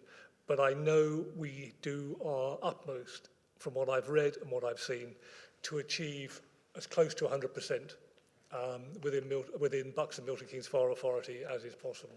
But as I say, thank you very much indeed for the paper. Excellent paper. Happy to endorse it. Thank you very much, Councillor Hopkins. There is a broader point about, and we talked about the trust in the Fire and Rescue Service before, and the trust levels in the Fire and Rescue Service are very, very high. However, the Fire and Rescue Service, as a service, struggles to attract a diverse range of candidates to be firefighters. We're running a recruitment process at the moment. We don't seem to be able to attract a more diverse range of applicants, and that's something that we've got to redouble our efforts on. We're just not getting anywhere near the people that we need to get near to in terms of reflecting our community. As we're all aware, and as you're all aware, the diversity of your workforce drives change. It drives different processes, different procedures, different culture, and all of them things. And that's something that we've never managed to actually pin down, and we've not been successful at over the last number of years.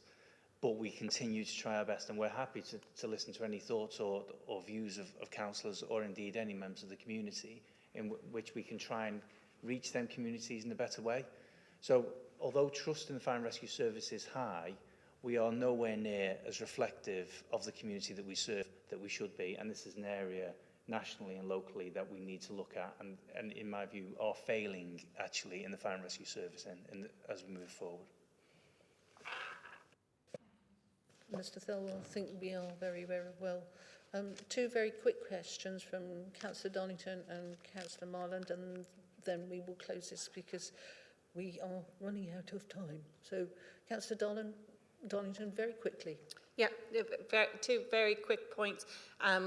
First of all, thank you, Councillor Hopkins, for raising that question. It's really important. So I had a question about how you're actually getting women's voices within that survey and within the work that you're doing, and to understand what kind of behaviour women perceive as misogynistic and what kind of that behaviour of bullying versus bantering. There may be a gender divide on that, so I just want to understand how you're getting women's within the service input into that. And the second thing was exactly what you've just raised, and so you may have answered it, but it was in the Appendix 1, you talk about raising the profile of the plan externally. There's very little detail there, but I do think it's essential if we are to get the diverse range of applications, that we're all keen to see that there is some real thought put to the external, how you get those messages out externally, because it is partly about the perception. Right, thanks. Yes, thanks for those questions, Councillor. On the first point about how we get views internally from our female staff, obviously the culture survey is open to everybody, and we encourage everybody to participate in that.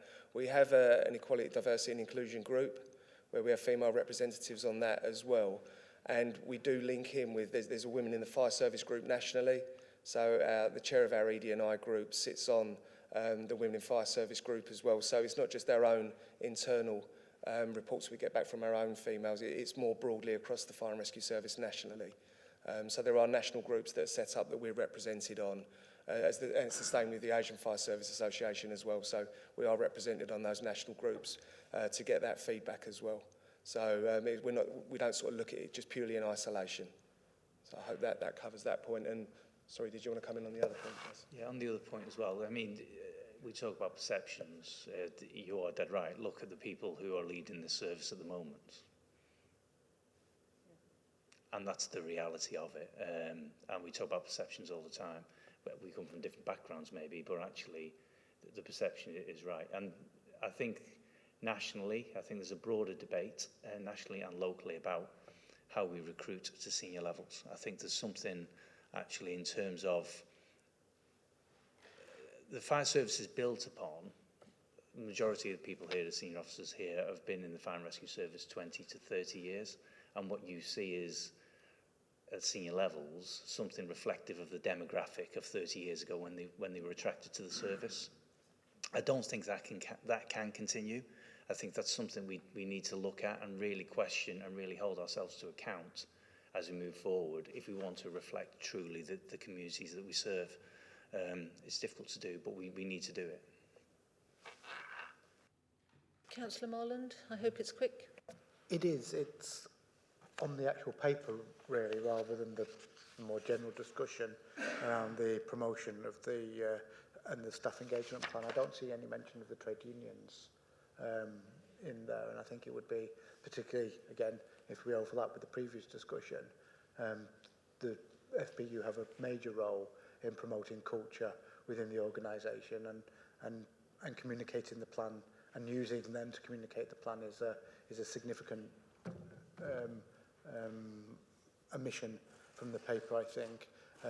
Not just looking at as well, the role the FBU have is often in conflict sometimes, or is very difficult, because we've seen yesterday with the UCU, for instance, sort of taking a position contrary to one of their members' own views. It can be very difficult there. Say if you're tackling misogyny and that individual raises a grievance, then the FBU might be forced, and is often then forced to defend somebody contrary to its own views, and therefore making sure that we are involving the trade union and making sure that they are completely signed up to this plan is absolutely crucial, I think, and they have a wider role in the public as well, and possibly better links to wider pool of female firefighters for some of the work that we're doing.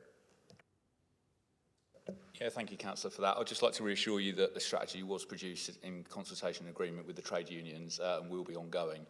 To address some other points, so a lot of hard work goes into it to diversity and inclusion across the service. We've got a quality and diversity section on our internal website, and we signpost staff towards that where we can for updates on news. And I think, going back to what the Chief Fire Officer says, this is about securing our workforce for the future. So this people strategy will influence our plan on how we improve diversity now to ensure the future employees of this organisation represent the diverse communities that we serve moving forward. Thank you. Thank you. Councillor Lambert, are you going to wind up? I am going to wind up, yes. Firstly, and I'll be brief, but firstly, thank you, Councillor Hopkins, for your kind words. I'm truly humbled at that, a little bit red as a result. To answer the question, some of the questions in the Broad, which this is something that's kind of been antagonised right the way across the service. Every one of the 40-odd services is facing this issue, as the Chief pointed out, about when you recruit for the long term, not the short term. And 30 years ago, when we could recruit, it did recruit people of a certain type. And society has moved rapidly in the right direction in the past 10, 15 years. And even quicker in the past 2 or 3 years in terms of diversity, inclusion and understanding what is wrong and right behaviour and so forth. When we do our recruitment process, this authority was the first authority to look at apprentices in a way of recruiting, filling our pipeline. And we have tried just about every model we can to get to every gender and ethnicity group that we could to encourage them. There are some barriers to them completing those apprentices and joining the forces. Some of those are around about the role fitness tests. So we work with people in advance when we know that we're going to be recruiting, and we're going through that process just now, about how to improve their fitness, how the strength, because you have to be able to carry a ladder a certain distance and so forth. And that's about safety more than anything else. And so we have, over the years, worked intently with people, in particular women firefighters, to improve their strength and encourage them to apply and to get through the apprenticeship scheme and to make them firefighters proud of working for our service. It is a national problem, and it's something that the previous HR director had on her radar very clearly as well, and that's followed through into Mick and Paul's and the EDI team. We have a huge EDI plan. I'd love to show it to you, but it's massive. And I do believe it has come to the authority very recently. And I'd happily sit down with any member at all and go through that, or please come to some of our EDI meetings if you'd really like to. Because we actually get down to that, what does this mean for our fire service? What does that mean for our people? And what does that mean for the people that we work for in Buckinghamshire and Milton Keynes? So I just wanted to add that, say that it's a constant battle for us to make sure we get as much as we can out there as possible. But you can put your rod into the water, you're not necessarily going to catch the fishy that you want. And that's the challenge that we have. And I wish that the next recruitment process through the apprenticeship, which is coming up fairly shortly, has 100% diversity in it, and that they all get through their role and fitness tests and go through it and graduate. And if you can get to the graduation ceremonies, they truly are amazing. So, yeah, thank you. That was my plug. Thank you, Chairman. Thank you. I think members must agree that we've actually discussed this topic quite well. Thank you to Mr. Casey for the presentation. Thank you to our HR people as well for all the work that they do in this. And because it is one of those topics that's going to have to grow and grow and grow. And both, I think, David and I and you have been on LGA, they will say, diversity trainings, and we do hear that there are places across the country that manage to bring in, and we certainly do talk to them. So thank you all for that. The recommendation is on page 33, which is that the People Strategy of 2020 to 2025 Staff Engagement Plan be approved. And I do hope that perhaps, Mr. Casey, you will come back every so often and give us an update on what's happening and how it's going, because I think that it is a very important topic and we need to be kept abreast of it. So please, will you do that? Yeah, of course, Chairman. We'll provide you with that. No problem at all. Thank you very much indeed. That recommendation is carried, I think, Chairman. Yes, is there anybody against the recommendation? I think everybody's gone to sleep, actually. Not saying that the topic was make you go to sleep. It's just that they're incredibly quiet over here. So thank you very much indeed. And we'll now move on to agenda item 11, which is the COVID presentation, and copies of the slides are in your agenda pack. And we're going to have the presentation from Simon Tuffley, which is the head of COVID-19, oh my goodness, preparedness and response, and he is going to do it remotely. Hello, Simon. Morning. All over to you. Morning, Chairman. You can hear me okay? I'm just going to try and share the screen so that you can see the presentation on the screens in there as well. See, that's coming through okay. Okay, Chairman, members, thank you for your time today. We've prepared a short presentation to explain how Buckinghamshire Fire and Rescue Service responded to the coronavirus pandemic throughout its various phases during 2020 and 2021. I delivered this presentation to the Executive Committee in July this year, and the Chairman has asked if I could update you all as a full authority. So hopefully this presentation will serve as a useful recap for members of the Executive Committee and provide an insight to all members of the authority. The pandemic has moved on since July, and I have added a few slides to cover additional activities over the summer period. So, as a service and as a partner to other services, we had a slight head start in terms of responding to the emerging pandemic when on the 9th of February in 2020, an aircraft containing around 150 passengers arrived at RAF Bryce Norton. The passengers were UK nationals arriving from areas affected by the novel coronavirus and were destined via a police-escorted convoy of coaches to spend 14 days at Kents Hill Park Training and Conference Centre in Milton Keynes, which had been repurposed as a temporary isolation and quarantine facility. Looking back 20 months on, this no longer sounds unusual. However, at the time, the matter was particularly sensitive, and we were acutely aware of the need to provide the necessary support and expertise to our health partners to ensure the operation was a success. Our protection officers visited the site to provide advice and support regarding the change of building use. The site-specific risk assessment and operational planning elements for the building were reviewed, and arrangements were made for local crew familiarisation in the days building up to the 9th of February. The predetermined attendance, which is the number of appliances and officers deployed to the site in the event of an emergency, was enhanced with additional resources and support from our hazardous materials advisors and Level 2 and Level 3 commanders. Neighbouring services were also informed, and we maintained close contact with the site operators over the 2-week period before it was returned back to its original use.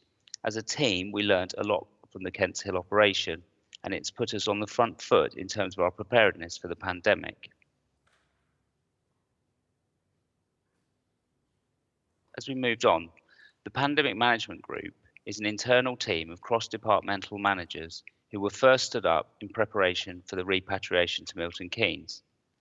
The group has remained in place throughout the pandemic, which has taken us through 2 stages of response, a brief period of recovery in the summer of 2020, and onto a sustained period of recovery and renewal up to the present day.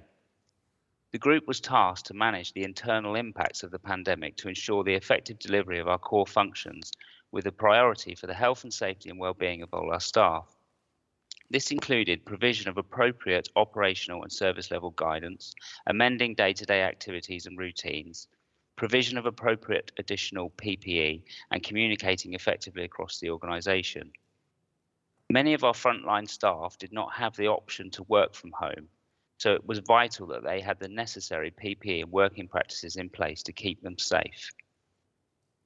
Our support staff also rose to the challenges posed by the pandemic, either through maintaining their important roles effectively through alternative working arrangements or through redeployment to assist in other vital areas. We responded quickly, achieving COVID-secure premises at all our sites, a continued supply of PPE amidst a global shortage, priority coronavirus testing for all our staff, and a range of comprehensive guidance for responders to follow. In addition to our core function, we also provided significant support to the coordinated response from the local resilience forum. In the initial phase of the pandemic, this included assistance with logistics for supply of PPE to frontline workers, delivery of essential items and food packages to vulnerable people, training healthcare staff in the use of additional PPE, and seconding emergency response drivers to SCAS to drive their ambulances. As Test and Trace programme gathered momentum, we also provided support on the ground to follow up on the cases where the telephone service had not made contact. This period cemented our relationship with partner services and ensured our collective response was more effective in keeping the public safe. Our internal management of the situation also ensured that staff absence remained low and we did not experience any outbreaks at any of our sites. As we moved out of the first lockdown, our focus remained on providing appropriate welfare support and guidance to employees and their families affected by the pandemic, whilst also creating confidence and stability with a new work environment. Our strategic focus was to coordinate a phased recovery of all departments, considering all aspects of the service that have changed during the response phase or need to change in the future. We also used this period to consider the opportunities for improvement and determine what the new normal may look like. For example, how best can we strengthen remote working arrangements and the use of available technology? We also saw it as paramount to consider any financial impacts in the short, medium and longer term, whilst also recognising how this may affect the way we both provide and deliver our services in the future. There was increasing uncertainty in regard to our future council tax and business rate income, and this focused our minds on how any funding shortfalls could be met, both in the short and longer term. We continue to provide coordinated and consistent communications to all our staff, thereby ensuring all areas of the service were fully involved to contribute to the recovery process.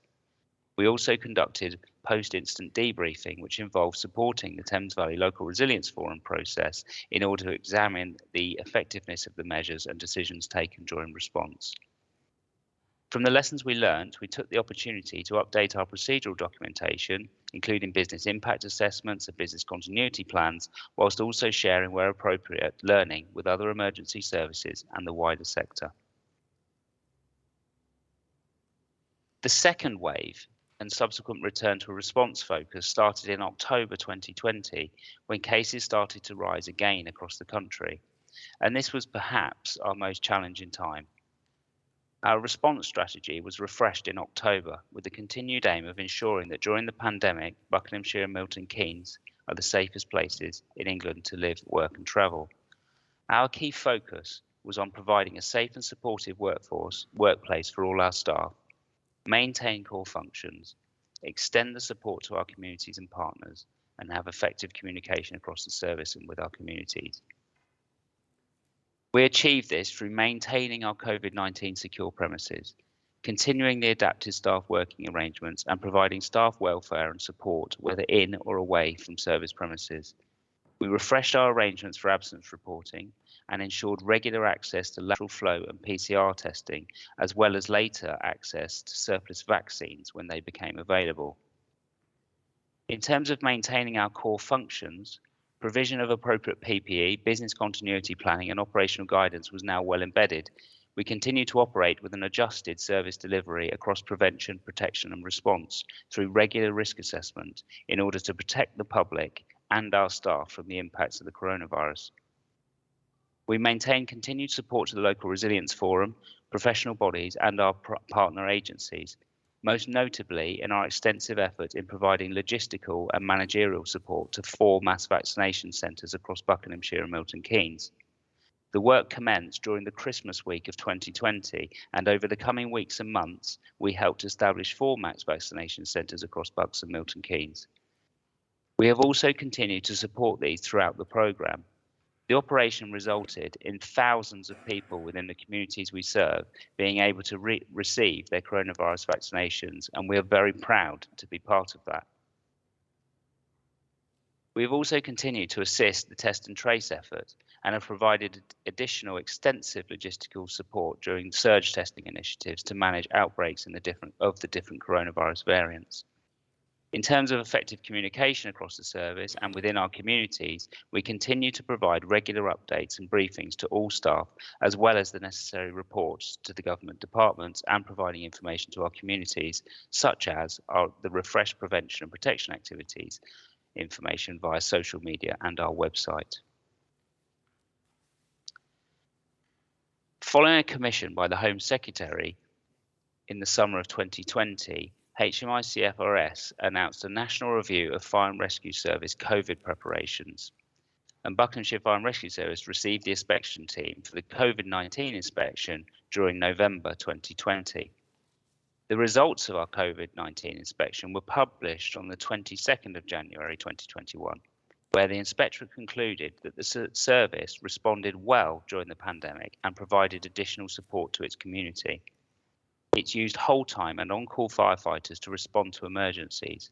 Staff supported the service's partners, especially the local ambulance trust, and this meant the people of Buckinghamshire, and I would add Milton Keynes, were well supported through the pandemic. It went on to recognise all the additional activities undertaken which I described previously, and that the service was able to maintain its response, continue prevention activity, and broadly maintain all protection activity. The report states that resources were well managed and the service's financial position was largely unaffected, especially as reserves weren't needed to cover extra costs. The service effectively managed its low level of staff absences and ensured the Thames Valley Fire Control Service remained effective and COVID secure. It went on to say the service communicated well with its staff throughout the pandemic and provided guidance and support on well-being. Extra well-being services were put in place for those at higher risk of COVID-19, including Black, Asian and minority ethnic staff. The service also provided coronavirus testing to staff and their families who were showing symptoms of the virus. The service made sure all staff had the resources they needed to do their jobs effectively, including extra IT and new flexible working arrangements. It has continued to collaborate with its partners and has supported the Thames Valley Local Resilience Forum effectively. Recognising that the arrangements for managing the pandemic may carry on for some time, the Inspectorate recommended that Buckinghamshire Fire and Rescue Service should determine how it will adopt the new and innovative ways of working introduced during the pandemic for the longer term to secure lasting improvements. And this is something that we are keen to implement. On the 22nd of February 2021, the Prime Minister announced the government's four-step roadmap back to a more normal life through the careful easing of lockdown restrictions in England. And after a short delay in June, the country moved into step 4 with the national easing of restrictions in July 2021. Our strategy served as guidance to enable a prioritised and safe resumption of activities that have been disrupted by the pandemic, whilst maintaining the ability to respond to further challenges either locally, regionally or nationally. Our priorities were to protect our communities and limit the further spread of COVID-19, to ensure the ongoing safety and well-being of our staff, to continue to support the national COVID-19 vaccine and testing programmes, to maintain an effective emergency response and continue preparing, training and exercising against foreseeable risks, to protect our communities from fire through a continued risk-based approach to protection and prevention activities, to ensure our refreshed and renewed procedures and practices are resilient and enabled by flexible support arrangements, and to ensure that we continue to embed lessons identified in shared learning across the sector. On the 19th of July 2021, most legal restrictions ended, removing social distancing and social contact restrictions and enabling remaining businesses to reopen. A further scheme to offer self-isolation exemptions for named employees deemed as critical workers within the emergency services was implemented from the 26th of July 2021. And on the 16th of August 2021, the rules on self-isolating changed for people who are fully vaccinated and for under 18s. As a service, our approach to returning to business as usual was taken with cautious optimism. And our strategy was to support the government's 5-point plan for the summer 2021 and also to continue to protect the service and the communities that we serve. So in terms of reinforcing the country's vaccine wall of defence, we continue to support the mass vaccination programme and preparations for the booster programme. We promoted public immunisation against COVID-19 and supported our partners in delivering that message to targeted audiences in key areas. We encouraged our staff to be immunised, whilst also respecting the wishes of staff who do not want to be vaccinated, and we offer influenza vaccinations to all our staff at no cost to our employees. In terms of enabling the public to make informed decisions, we also signpost our staff to current government guidance on how people can manage the risk to themselves and others, and we encourage our staff to observe the behaviours that are beneficial to reducing transmission when outside of the workplace.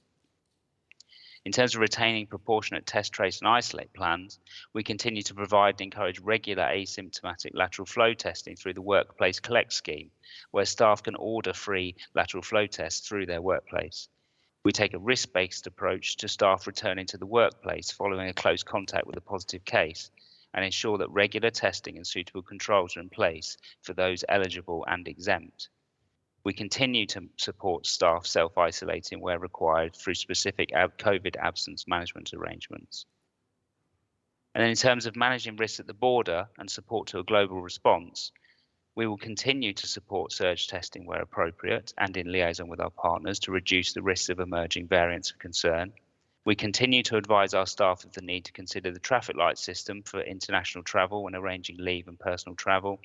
And we continue to engage with stakeholders and provide appropriate support to assist in the managed quarantine service and resettlement hotel programs. We of course retained contingency measures, so we maintained a pandemic management group function throughout the summer. We regularly reviewed and communicated service activities, prioritising critical activities through a risk assessment process. We've maintained our ability to work effectively from home where appropriate. We continue to promote staff wellbeing and monitor COVID-related staff welfare. We continue to wear appropriate PPE when interacting with the public, partners and each other. We maintain our COVID secure premises and social distancing at all our sites, and we continue to offer support to our partners in South Central Ambulance Service where requested and available, balancing with our own resourcing requirements. And we continue to support the Thames Valley Local Resilience Forum where required. As a proactive member of the Thames Valley Local Resilience Forum, we've continued to support the coordination of the managed quarantine hotels provision across the Thames Valley. There are a number of these facilities currently operating in our area, and with close liaison between the Department for Health and Social Care, local health protection teams, the local authorities and our blue light partners, we have assisted in ensuring that both our own duties to protect, prevent and respond and our partners' duties in what has been a unique situation remains effective. This was amplified throughout August 2021, when the service continued to play a key role when, as a result of recent events in Afghanistan, the evacuation of British nationals and former British staff eligible for relocation under the Afghan Relocation Assistance Policy resulted in a surge in the use of the MQS capability in Milton Keynes. This also resulted in bridging hotels being established within our area as an interim measure to adequate long-term accommodation being sourced. At the height of the evacuation, our officers provided expertise to coordinate activity by taking the role of chair for the Local Resilience Forum's Tactical Coordinating Group. We took responsibility to coordinate activity between health, the local authority, government departments and other partners by establishing our well-versed emergency response arrangements, which ensured we all worked together to quickly resolve many of the acute issues our partners were facing, in turn ensuring the extreme vulnerabilities of those being evacuated were addressed appropriately. Furthermore, we took the initiative with our partners in Bedfordshire Fire and Rescue Service to amalgamate the tactical coordinating groups across the LRF boundaries, and this improved the efficiency in information sharing, particularly for our health partners who work across different boundaries to our own LRF. And this is yet another example where the Fire and Rescue Services provide extensive support to the communities we serve in a way that perhaps many of the public do not realise. The pandemic has led us to embark upon a journey of extensive support to our NHS colleagues to establish and maintain effective mass vaccination centres across Buckinghamshire and Milton Keynes. As I said, from a standing start during Christmas week last year, we assisted with the implementation of vaccination centres at Stoke Mandeville Stadium, Wycombe Wanderers Football Club, High Wycombe Town Hall and at Saxon Court in Milton Keynes. We are still supporting this programme today, and by actively contributing to this national effort, we have played a significant part in helping to save thousands of lives. Recognising that we can make a valuable contribution to society beyond our traditional service provision, we are dedicated to the future where we hope to cement these new relationships and seize the opportunities to help wherever appropriate and required. The last bit I will cover is around our response as we move into autumn and winter. We have now taken a business as usual approach and our strategy follows the government's guidance, where we hope vaccination remains the first line of defence rather than lockdowns. We are maintaining a robust contingency plan should the government need to implement a plan B, and we are maintaining sensible controls across the organisation to ensure our staff and the communities we serve remain protected. So we are continuing to maintain our COVID secure premises, and sites, visits and community events are well planned and risk assessed. Staff will also continue to wear additional PPE when interacting with the public. So thank you for listening. I hope it was a useful update, and I'm happy to take any questions. Thank you very much indeed, Mr. Tuffley. That was interesting. I think it shows that the fire service does a lot more than just putting out fires, and I thank you for that. I am very conscious of the time. Do we have any questions other than I would simply, and I'm sure, I hope I speak on behalf of everybody, ask through you and through the Chief Fire Officer that our thanks and congratulations be passed to every member of the team across the whole of the county for the work over the last 20 months or more. Extraordinary work. And if ever there was a case to be made, why it ain't broken so you don't need to fix it, this is it. Absolutely. Thank you for that, Councillor Hopkins. I'll make sure that message does get across the organisation. I think that's very well said, Councillor Hopkins. I think, we don't need to be part of the Police and Crime Commissioner's remit, do we? But thank you very much indeed again for that. And our thanks. In fact, Councillor Hopkins took the words out of my mouth. I think we're all impressed with the work that's done by the fire service to keep people safe. And I think you know more and more, or you learn more and more exactly what the fire service offers, and it's not just putting out fires. So thank you very much indeed. Thank you very much for your presentation. Agenda item 12 is the date of the next meeting, which is Wednesday the 8th of December at 11 a.m, and that will be here in the Oculus. I look forward to seeing you all then. Thank you very much indeed for attending, and perhaps next time we might not have that little bit of discussion over somebody's phone while we're listening to a presentation, Councillor Darlington. Thank you very much indeed. But thank you very much indeed. Safe journey home, and look forward to seeing you soon. Thank you. And that was only a joke, Councillor Darlington.